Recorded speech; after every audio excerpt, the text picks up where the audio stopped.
Hello, welcome to this new installment of the tutorial series about sprite animating. Now, the previous two videos had no voiceover. I thought that might be better for me so I could save a little bit of time. You know, it takes a lot of work if I want to do voiceover. But right now, I've got a little bit more free time than expected, so I think I can go back to voiceover, at least for this video and maybe the next one.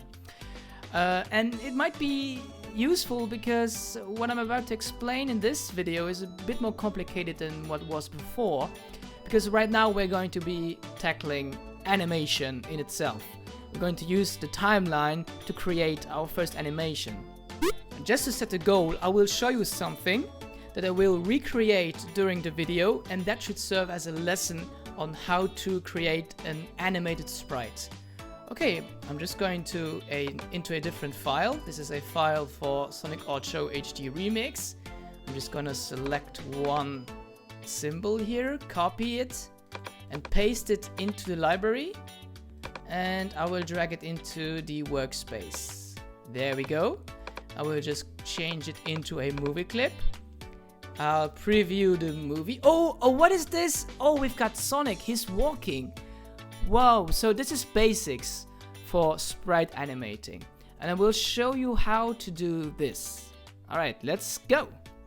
First, you gotta select the sprites that you want to use for your animation. So in this case, we want the sprites that are used for the walking animation. So let's see, where is it? This is the Ultimate Sonic sprite. So it should be somewhere. Let me just check. Where is it? There it is.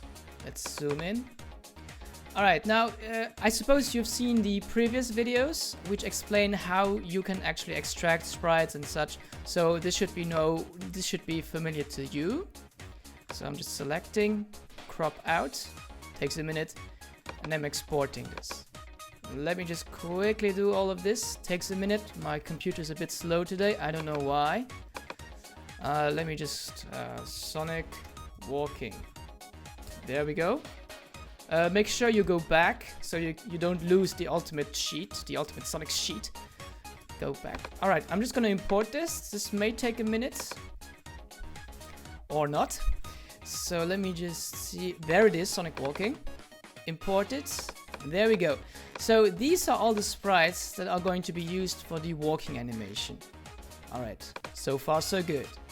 Now I'm going to use the same technique that was explained in the previous video, which was to have a symbol which has several frames, and each frame contains a different sprite, so that you can use the same symbol to construct something larger. I'm gonna use the same technique. It's gonna be different though at the end. You will see. So let me just quickly do all the work necessary, and I'm going to speed up the process.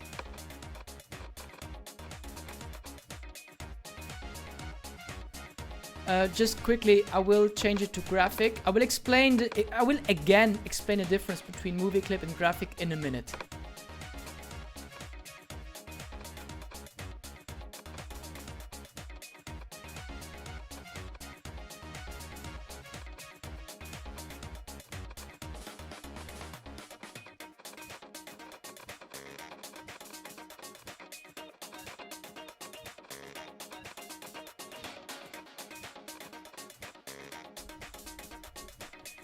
And there we go. We've got exactly 8 frames, and each frame contains one frame of the animation itself. Alright, so there we go. We've got the Sonic walking animation. Okay, so now I want to address the timeline. The timeline contains, it's right here, it contains all the frames that are part of the animation. And in this case, this is the main timeline, the major timeline of the whole video, right? Right now it only contains one layer and one frame. Alright, you can have more than one layer, of course. Alright, so for instance, we can have one Sonic on the first layer and the other Sonic on the, on the second layer, right? I just copy-pasted it. Alright. But we've only got one frame right now. Now, frame, there's actually a thing that is called frame rate of a video, of a movie. It's sort of the how many frames per second you actually see, and that's a setting that you can change. You just need to go to modify, then you go to document, and then you can go right here. You can not only also change the dimensions of the overall video, the resolution, so to speak. But the frame rate in this case is set to 24, which is the default frame rate, and that's the typical frame rate of a movie. For instance, you cannot change it to 30, so it looks more like a video game. But in my case, I always stick to 24 frames per second. All right. That means if we've got 24 frames, right? This is 24 frames. This whole video then has a duration of 1 second, because there are 24 frames and 1 second contains 24 frames. All right. So what you see right now is Sonic. If I move the cursor right here, Sonic is already moving. At least the one Sonic that we just made right now. But the other one, it doesn't move.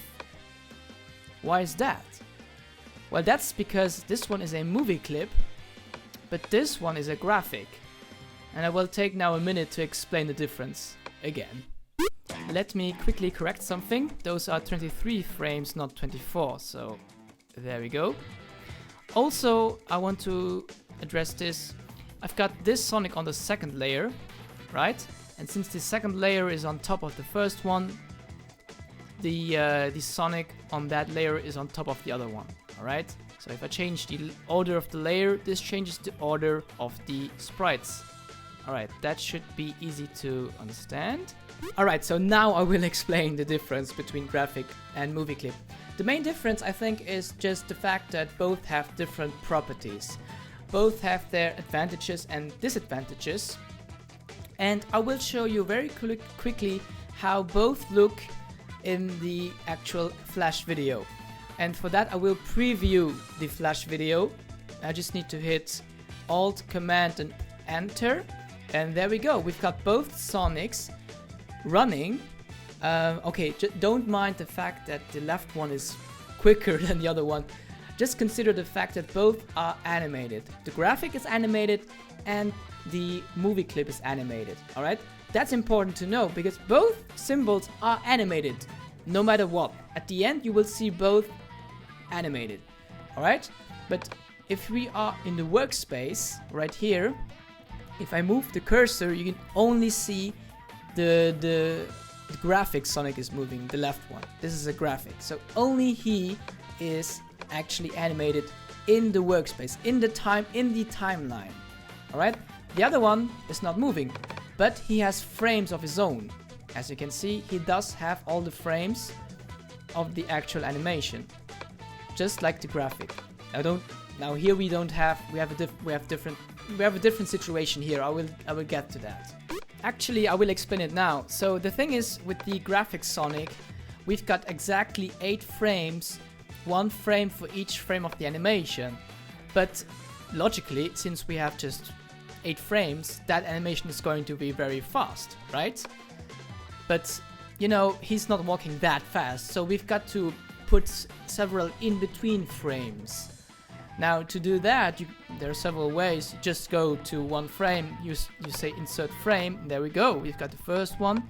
Then you move those 2 frames over, then you got now a new frame for the second to last one. And you continue like that, so on and so forth. So let me just quickly do that now. There we go. And the more frames you put in between each animation sequence makes the whole animation go slower, so to speak. The advantage of the graphic symbol is, of course, you can actually see the animation play out in the workspace, in the timeline. But there's another advantage. If you click on it, and then you go to the properties panel, you see that you can actually change the position and size, makes sense. You can add a color effect. For instance, you can give it a certain brightness, go into white or black. It's however you want. You can give it a certain color, like in this case it's like, for instance, yeah, purple. You can do something more advanced, changing the alpha and the color, but I will not go into that. I will explain this in a different video. I will go a little bit more into details about the color effect. And alpha, like I said, is the transparency of the sprite. But what is really interesting is the looping property. If you go into looping, you see you have three options. You can either run the animation in a loop, so it loops every time it reaches the end of the animation. You can also play it just once, which can be very useful. Or you can just fixate the symbol. It shows only one specific frame. For instance, I wanted to show the sixth frame, and there we go. This is the sixth frame in the symbol. So that's one good advantage that you can utilize in your working process. Let's see what the Movieclip has to offer. So let's click on the Movieclip and let's see what the properties panel has. Now, just like the graphic, you can change the position and the size, like this and like this. Makes absolutely sense. You can change the size. That's really funny, but let's put it back to 38. Alright, so the next option here is 3D position and view. Now, I will not explain this because I can't even use it. You can only use those options if you choose to work with ActionScript 3.0, I think. I always use ActionScript 2.0, but I never use ActionScript in general, so let's just not talk about 3D position and view. Maybe in a later video, if I really want to give information about ActionScript 3, then maybe I will go into this. Next option is color effect, just like the graphic. Next thing is display. Now display is a bit complicated for me to explain. I can't really use the correct terms. Let me just say that here on the blending you have a lot of different options, and if you select, for instance, overlay, it gives a certain effect if you hover it over certain other objects. Like for instance, here you've got this kind of effect. If you have hard light, you have this kind of effect. Let's choose invert. If you do that, you can invert the colors that are underneath the symbol. This is a bit difficult to explain for me. This is a typical tool that you can utilize in Photoshop. But this is not Photoshop, this is Flash, so I sometimes do use this one, and I will explain it in a later video in which case you can use this option. But what is more interesting, I think, for Movieclip is filters. Now when you use filters, you can select different things like drop shadow, which gives your symbol a shadow, of course, makes sense, self-explanatory. You can delete it like this. Or you can give it a blur, which is very useful for Sonic because he is a blue blur always. Like for instance, let's give him 20 pixel blur in the X direction, and there we go, it looks like he's running into speed of sound. Good, let's delete this one. You've got other options like give it a glow, which I never use. Sorry for that. Bevel, I can't even know how to pronounce this one. This gives a certain effect that I never use. Gradient glow. You get the point. You have several options, and that's the advantage of the Movieclip. You can really do more crazy things, visually crazy things with Movieclips, and that can be very interesting, and I do use it sometimes, and I will get into that. I will talk about filters in a later video, but there we go. Those are the main advantages and disadvantages of Movieclip and graphics. Because with graphics you can't have filters, you can't have this display option. But on the other hand, the Movieclip is very limited because it always loops. You can't fixate it, you can't play it just once, it always loops. So you see, you need to see in what situation you need a Movieclip and in what situation you need the graphic. I always use graphic almost all the time. Movieclip, I only use Movieclip if I want to have this filter effect or if I want to use a certain display effect. Only in that case I use Movieclip. So if you want my recommendation, stick with graphics at first.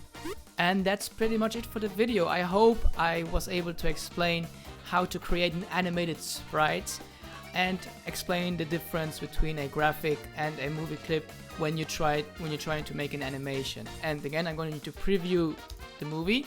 And as you can see, both Sonics are running. The left one is a graphic and the right one is a Movieclip. Alright, And that's it for the video. Thank you very much. In the next video, I will go more into detail about motion tween, classic tween, and different kinds of tweens. I will explain that in the next video. So until then, have fun, take care, ciao!